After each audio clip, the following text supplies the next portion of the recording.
Assalomu alaykum, yaqin aka ukalar. Bugungi beradigan BYD Avtomasterda beradigan ma'lumotimiz batareya to'g'risida ma'lumot beramiz. Hozir kech bo'lganda syomka qilamiz. Bu yerda bitta Leapmotor C11 mashinasini olib qo'yganmiz. Bu mashinani batareyasini yechib olganmiz. Shu batareyasini yechib olganmiz. Bu batareyasi nimaga yechib olganmiz? Disbalans bo'lib ketib qolgan. Mashina o'sha 40-50% qolgan paytida zaryadga tashlab yuboradi, xullas yo'lda qolib ketadi mashina. Hozir ko'rsatgan mashinamni batareyasi bo'ladi, tegidek katta visokiy batareyasi. Shu batareya to'g'risida hozir mana G'ulom shogirdim va o'zim Fathulla shu to'g'risida hozir YouTube'ga, Instagram'ga, Facebook'ga videolar qo'yib joylab boramiz. Hozir G'ulom shu Leapmotor to'g'risida bitta sizlarga ma'lumot beradi.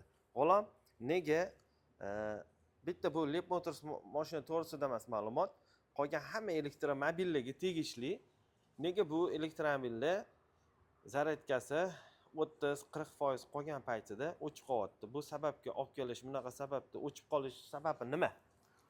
Assalomu alaykum hammaga. Buni asosiy sabablaridan bittasi, ya'ni mashina 30%, 40%, 20%, bir xillarda ba'zi bir holatlarda 50% da o'chib qoladi. Uni sababi akkumulyatorda disbalans paydo bo'lgan bo'ladi. Batareyada, ya'ni mana har bitta yechekalarni ko'radigan bo'lsak, uni balanslari o'ynab ketgan bo'ladi. Balans o'ynab ketishini asosiy sabablari nima deb savol tug'ilishi mumkin. Uni asosiy sabablaridan zaryadkani foizini juda past holatga olib tushib haydash. Ya'ni 20 dan tushgandan keyin, 10 dan tushgandan keyin bir xillarda 1-2% nolga ham taqib haydab yurishadi.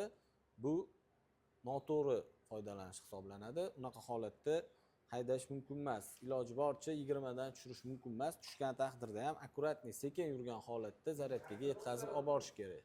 Ya'ni qiynash kerak emas. Mashinani qiynash kerak emas. O'sha 20% qoldimi? Mashinalar bilan poyga o'ynamay, tepaliklarga gazni bosmay zo'riqtirish kerak emas, to'g'rimi? Xuddi shunaqa. Xo'p, endi bu disbalansni kelib chiqishini hozir gaplashdik. Asosan yana nimalardan kelib chiqadi bunaqa disbalans? Yana katta ehtimol bilan juda katta kilovat bo'lgan zaryadkalarda, ya'ni ko'chaga qo'yiladigan zaryadkalarda shu 180-200 kilovatliklari bor, vaholanki undan ham kattalari chiqib ketgan. Hozir o'shalardan ham sabab bo'ladi. Ya'ni постоянный shunaqa katta tez to'ldiraman deb katta kilovatli toklarga qo'yib yurilgandan bo'ladi. Xo'p, o'shaning uchun necha kilovatli zaryadkaga qo'yish kerak emas. Misol uchun ko'chada hozir 200 kilovatli, 250 kilovatli daji kerak bo'lsa, undan ham baland zaryadkalar chiqyapti. O'shanga eng pasti necha kilovatgacha qo'yish kerak, necha kilovat balandni qo'yish kerak? Iloji boricha 160 gacha qo'yish kerak. Unda ham qanaqa? Misol uchun bitta zaryadkada ikkita mashina qo'yilganda, ya'ni teng yarimga bo'linadi. Misol uchun 160 kilovatliga qo'yilsa, ikkita mashina turgan bo'lsa 80-80 dan beradi. Eng ko'pi shu 120-160 kilovatgacha shu programmada o'zi ko'rsatadi. Ko'pchilik savol berishi mumkin. Biz uni qayerdan bilamiz, bilmaymiz, to'g'ri kelganini qo'yib tashlayveramiz deb ham o'ylab qolishadi. Programmada har bitta adresiga shu zaryadkalarni kilovatini ko'rsatib turadi. Telefondan yoqishdan oldin o'sha turgan stansiyani necha kilovatligini ko'rsatib beradi предложениyadan. To'g'rimi? To'g'ri, o'shandan ko'rib, iloji boricha vaqt ko'proq ketsa ham kamroq kilovat bo'lgan toklarga qo'ygan ma'qul. Xo'p, hozir bu yerda bu mashinada nima bo'lgan? Shu to'g'risida ma'lumot bersang, G'ulom. Bu mashinada disbalans bo'lib ketgan edi. Buni 2-3 oy oldin kelib tekshirganlar. Endi boshlangan holati bo'lgan. Shuni biz ogohlantirganmiz. Buni balanslarini joyiga keltirish kerak, batareyani yechish kerak deganmiz. Bo'ldi kelaman deb zaryadkani ma'lum bir miqdorda baland holatda ko'tarib yururganlar. Ya'ni 50% ga tushganda zaryadkaga qo'yib, yana haydab yururganlar, yana 50 ga tushganda qo'yib, haydab yururganlar. Shu oxirgi kunlarda o'sha yana ham bu ko'tarilish boshlangan. Ya'ni o'sha 50% da ham mashina o'chib qoladigan bo'lgan. Oxiri ujdatovo mashina o'chgan, batareykada ashibga berib, mashina ko'chada qolib ketgan. Evakuatorda keldi bizning oldimizga. Hozir mana batareykani yechib, balansirovishni apparatga qo'yib qo'yganmiz. Hozir balanslash jarayoni ketyapti. Xudo xolisa to'liq bir xil parametrda qilib balanslab bo'lganimizdan keyin mashinaga yig'ib, yurg'izib jo'natib yuboramiz. Xo'p, endi qara. Endi bu yerda shu disbalansni nima bu simlarida ulanib turibdi. Buni ham bitta bizani kuzatuvchilarimiz bitta ko'rsatib, buni ham tanishtirsang disbalans apparatda. Olib kelgan Husan? Xo'p, mana bu bizani disbalans apparatimiz bo'ladi. Bu yerda ikkita kanalli bo'ladi. Har bitta kanalda 12 tadan, ya'ni yacheykani to'ldirishga mana bo'linmalari bo'ladi. Mana ko'radigan bo'lsak, B1, B2 qilib shu holatda, misol uchun bitta bo'linmasida bunda disbalans bo'lgan. Qolgan bo'linmalari, ya'ni modul deyiladi. Qolganlari balans joyida. Mana shu bu bo'lgan oxirgi moduliniki kamayish bo'lgan. Demak, nagruzkada batareyaga tushib oxirgi qatlamga qolganda, qiynalganda bu oxirgi modulda balans o'ynab ketgan. Hozir shuni to'ldirish jarayonidamiz. Mana ko'radigan bo'lsa, 12 ta kanalimiz bor. Hozir sekin-sekin har bitta modulni yacheykani to'ldirib chiqadi, ya'ni balansi bir xilga olib keladi. Shu bir xilga kelgandan keyin, xudo xolisa tayyor holatga keladi. Keyin mashinaga qo'yib, mashinani yurg'izamiz. Nega? Mana savol. Nega disbalans bo'lganda mashina 30-40% o'chib qoladi? Chunki yerda tabloda zaryadka foiz bor deb ko'rsatadi. Bu yerda balans o'ynab ketganning hisobiga u aniq ko'rsatmayotgan bo'ladi. Faktiski tok qolmagan bo'ladi. O'shaning hisobiga o'chib qoladi mashina. Ha, keyin mana bunaqa joyi ham bor. 30-40% qolgan paytida BMS plata deyiladi. BMS platalar mana bu yoqda bo'ladi. Asosan joylashgan BMS plata.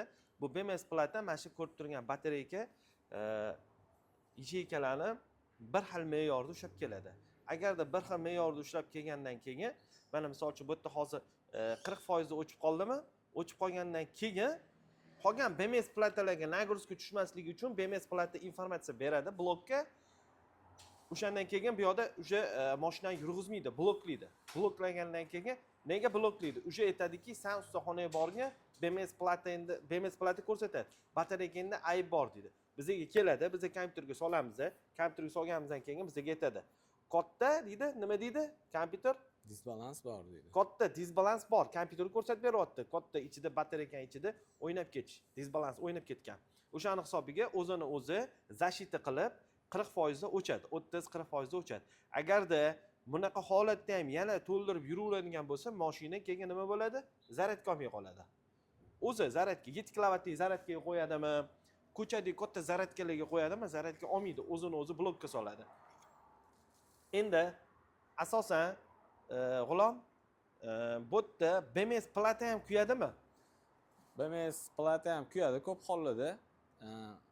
U qanaqa holatlarda bo'lishi mumkin? Mana har bitta modulni o'zini alohida BMS bloklari bor, u yoqda общий BMS kontroller bloki bor.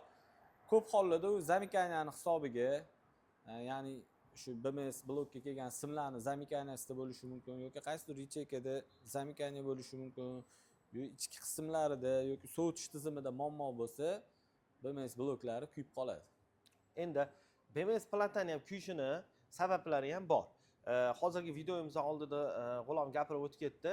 Ko'chadagi toklardan qo'ygan paytinglarda, katta zaryadkalarga qo'ygan paytinglarda, katta напряжениеda BMS platani ichidagi предохранитель bo'ladi. To'g'rimi? Ha, предохранитель bo'ladi. Bu yoqda asosiy kontaktorlarda bo'ladi. Предохранитель высокий tokki bo'ladi. Mana bunda oladigan bo'lsak, mana shu holatda bu ustidan turadi. Bu ko'rsatimda tepadan mana. Bu mana общий tokki, kelayotgan общий высокий tokkimizni предохранитель bo'ladi. Bu asosan shu zamikaniya, nagruzka hisobida o'sha aytganlaridek ko'chadagi ayrim bir xil tok o'ynaydigan stansiyalardan ham kuyib qoladi. Chunki bo'lgan unaqa holatlari katta tokka tiqilganda shu batareyaning предохранитель kuyib qolgan holatda bo'ladi. Mana bularniki ustidan bo'ladi, ya'ni batareyani yechib olish kerak bo'ladi.